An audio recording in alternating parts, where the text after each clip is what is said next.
Hi, and welcome to the Sports Bench with Greg and friends tonight. Tonight, I'd like to talk about the trade that the Los Angeles Lakers made here the last couple of days, trading two number one picks, a pick swap, and a regular number one pick, Cam Reddish and Dalton Connect for Robert Williams with the Charlotte Hornets. And I'd like to get into that tonight, talk about it.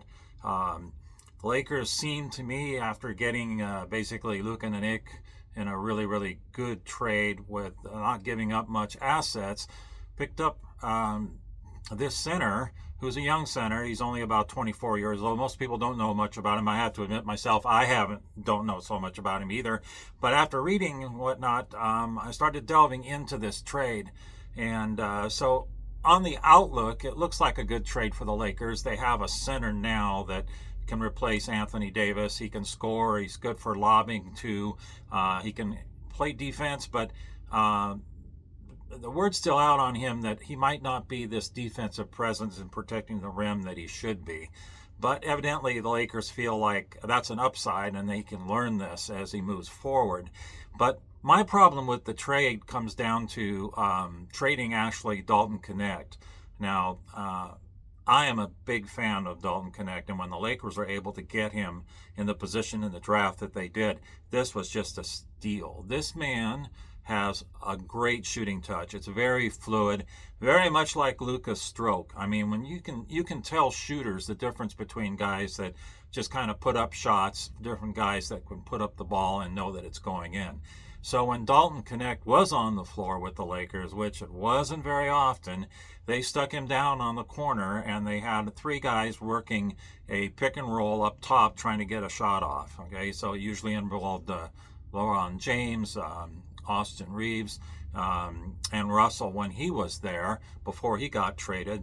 They were moving around up there and letting these guys shoot the 3-point shot, including Max Christie, who his shot was developing. He didn't have a fluid shot, but the Lakers drafted him so much for basically his defense and his built frame, being 6'6", could be a good defensive player, somebody who can kind of nose up against opposing point guards, very fast point guards, and he did do that. But his shot was still not there. Now, Dalton Connect is in a totally different level. I mean, when he was drafted, Coach Riddick said he was top 1% in the league in three-point shooting. And then other players, other people talked about Dalton Connect as far as how great of a shooter that he is. Now, he lacked defense for his size, being 6'5". He didn't play great defense when he was with the Lakers, but hey, join the club. When you're a rookie and you're getting against some really good players, you're going to have to learn how to play defense and buy into what your coach is trying to promote here. So I feel with Dalton Connect, he was coming along. So when he was included in the trade, and I understand that Charlotte came to the Lakers and Dalton Connect was the main person that they wanted to get out of the trade. Cam Reddish is just kind of a throw-in. The number one picks are really important when you think about it, because the Lakers now don't have that many number one picks coming up in a couple of years. They had a whole boatload of them coming up, but they've traded them all away. So when you think about the center that they're getting, when you look, he's been in the league for 3 years. All right. So when you think about that, that's roughly over 240 games. In the 3 years that he's played with Charlotte, he's only played something like 85 games, somewhere in that number. So that's basically missing almost 60% of playing time. So that concerns me. I mean, it concerns me a great deal when you're trading away a talent like Dalton Connect and then two number ones. Is this guy going to be healthy? I mean, you remember when the Lakers got Anthony Davis, and I talked about this in one of my prior episodes. They had him the first year they had him. He was healthy. He was playing the number 4 position in the power forward. He was effective. He had good range. But then after that, the Lakers started kind of like getting rid of their centers. I mean, they got rid of Dwight Howard, JaVale McGee was gone, and then they brought in other people to try to play the center position, but it just didn't work. So the Lakers just said, hey, we're just going to make Anthony Davis our center, and we're going to bulk him up.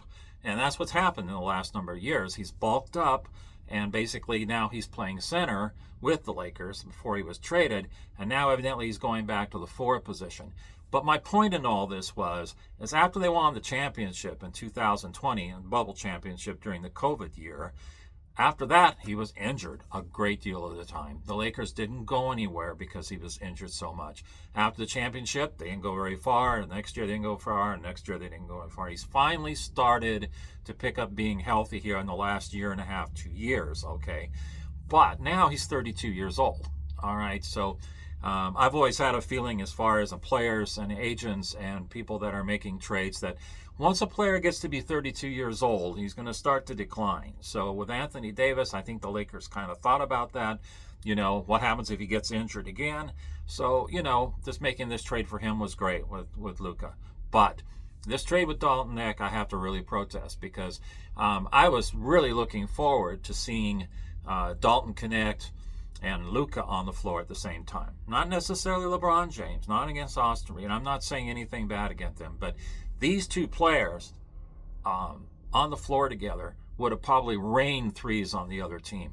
I felt if Dalton Knecht had had proper minutes in the Lakers' rotation, instead of sitting him on the baseline, they would have put him up at the top of the key when maybe LeBron wasn't in there. They would have had a lot of threes. He would have scored 25, 30 points because he proved in one game that he could basically take the game over when he got hot. And most of the time, he was hot. I mean, he didn't miss that many shots in the playing minutes, limited playing minutes that he had with the Lakers. So now going to Charlotte, they're going to probably put him on the floor a great deal, and they're going to rain threes with him. All right. So I'm not so happy about the trade. I wish that they hadn't made it. But, you know, I mean, I was thinking that, you know, they could have brought somebody in. Maybe, you know, players are being released here in the next couple of weeks, you know, that they might have found a center, a veteran center, that could at least anchor the defense a little bit. Didn't have to score, didn't have to really block shots, just be able to take up the middle and be able to stop drivers to the basket, all right? But they didn't do that. They went ahead and they figured they're getting their center now. So I think it's just kind of a wait and see, really, when you think about it, because this guy is still not developed. So, you know, but being at that age and having that many injuries, you know, 24 years old, I mean, it just makes sense to me as you get older that that's not going to go away. But again, I could be wrong, and I hope I am, all right? But I still, like I say, I was a fan of Dalton Knecht. I think he had a great attitude, and this kid can shoot from anywhere. So disappointing that he's not on the Lakers at this point. But, you know, Rob Pelinka, I guess evidently during this trade, I mean, they brought it to him. He wasn't necessarily looking for it. There's a joke that he was in his pajamas and they just came knocking at the door and he went ahead and approved the trade. You know, so like I said, they gave up too much. They just gave up too much, you know. So anyway, we'll see how it plays out. But anyway, that's my episode for tonight. I'll talk about some other things here in the future, but I hope the Lakers do win. I hope they get healthy. I understand that Anthony Davis has already been injured tonight with the Mavericks, so he's got some kind of a stomach injury, abdominal injury or so. You know, that plagued him in years past. You know, he used to have those injuries. So how long is he going to be out with the Mavericks? Who knows? But anyway, I wish him the best of luck. I do like Anthony Davis, you know, and he did a great deal of things. He's a great player. He is. When he's healthy, he's a great defensive player. Offensively, he's great. So let's hope best for him. All right. Well, you guys have a good night. And again, please like and subscribe if you could. I would appreciate that. And you have a good night. We shall talk to you later. Thank you.